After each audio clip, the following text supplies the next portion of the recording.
Assalomu alaykum hammaga, aziz obunachilar. Bugun sizlar bilan ko'radigan modelimiz Tiggo 2 Pro. Mashina narxlari va olish shartlari bilan video davomida tanishtirib o'taman va ungacha hozir mashina bilan tanishib chiqamiz.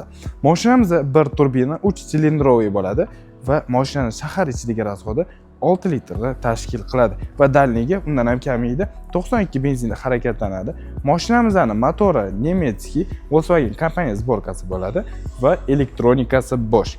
Ходовой часть уже McPherson независимый подвеска bo'ladi mashinamizda va tormoznoy sistemasini ko'rishingiz mumkin. ABS va diskoviy variantda bo'ladi. Ya'ni bu sizda ancha xavfsizligingiz uchun ancha qulay bo'ladi.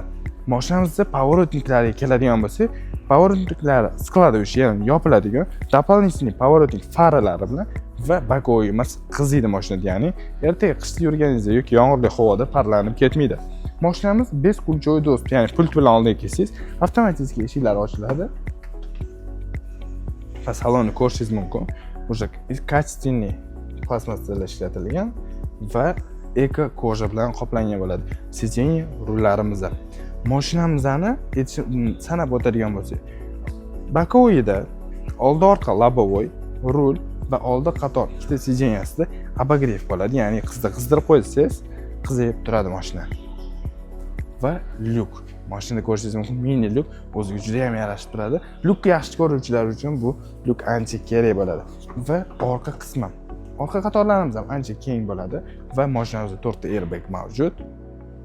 Va salonimiz koja ko'rib turganingizdek, уже trapshniy salon bo'lmaydi. Va mashinaning bagaj qismi. Bagaj qismida ko'radigan bo'lsak, orqa partronik, zadniy kameralari bor. Va bagajimiz ob'yomiga keladigan bo'lsa, hammaga qiziq joy bagaji bo'ladi.